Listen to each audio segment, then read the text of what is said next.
Hello everyone, ಇದು ನಿನ್ನ night mini vlog ಆಗಿರುತ್ತೆ. ನೈಟ್ ಊಟಕ್ಕೆ ನಾನು ಫಿಶ್ ಸಾಂಬಾರು ಮಾಡ್ಕೊತಾ ಇದ್ದೀನಿ. ಅದಕ್ಕಂತ ನಾನಿಲ್ಲಿ ಒಂದು ಅರ್ಧ ಕೆಜಿ ಬಂಗಡೆ ಫಿಶ್ ತೊಗೊಂಡಿದ್ದೀನಿ.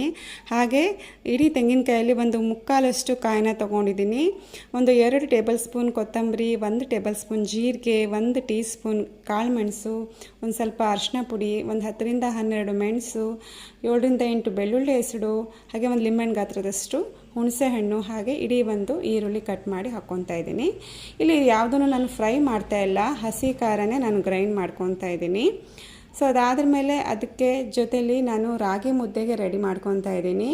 ತುಂಬ ಚೆನ್ನಾಗಿರುತ್ತೆ ಕಾಂಬಿನೇಷನು, ಮೀನು ಸಾರು ಜೊತೆ ರಾಗಿ ಮುದ್ದೆ, ಹಾಗೆ ಚಿಕನ್ನು ಮಟನ್ ಸಾಂಬಾರಿಗೂ ತುಂಬ ಚೆನ್ನಾಗಿರುತ್ತೆ. ಸೊ ಇಲ್ಲಿ ಮಸಾಲೆ ಎಲ್ಲ ರುಬ್ಬಿದ್ದಾದಮೇಲೆ ಎಷ್ಟು ಬೇಕು ಅಷ್ಟು ನೀರು ಹಾಕ್ಕೊಂಡು ಅದಕ್ಕೆ ರುಚಿಗೆ ತಕ್ಕಷ್ಟು ಉಪ್ಪು, ಹಾಗೆ ಚಿಕ್ಕದಾಗಿ ಹೆಚ್ಚಿರುವಂಥ ಶುಂಠಿ ತುಂಡುಗಳು, ಹಾಗೆ ಸಿಗದಿರುವಂಥ ಒಂದು 3-4 ಹಸಿಮೆಣಸಿನ್ಕಾಯಿ ಇಷ್ಟನ್ನು ಹಾಕಿ ಚೆನ್ನಾಗಿ ಒಂದು 10 ನಿಮಿಷ ಕುದಿಸ್ಕೋಬೇಕು.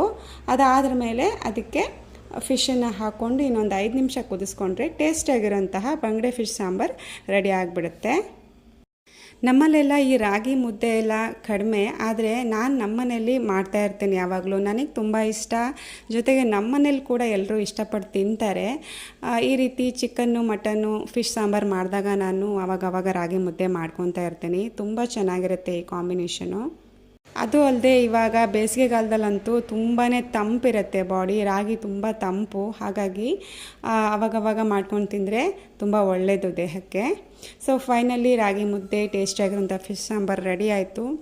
ಸೊ ತುಂಬಾ ಟೇಸ್ಟಿಯಾಗಿತ್ತು ಫಿಶ್ ಸಾಂಬಾರು, ತುಂಬ ಚೆನ್ನಾಗಿತ್ತು. ಇದಾಗಿತ್ತು ನಿನ್ನೆ ನೈಟ್ ಮಿನಿ ವ್ಲಾಗ್. ವಿಡಿಯೋ ಇಷ್ಟ ಆದರೆ ಪ್ಲೀಸ್ ಒಂದು ಲೈಕ್, ಶೇರ್, ಕಮೆಂಟ್ ಮಾಡಿ.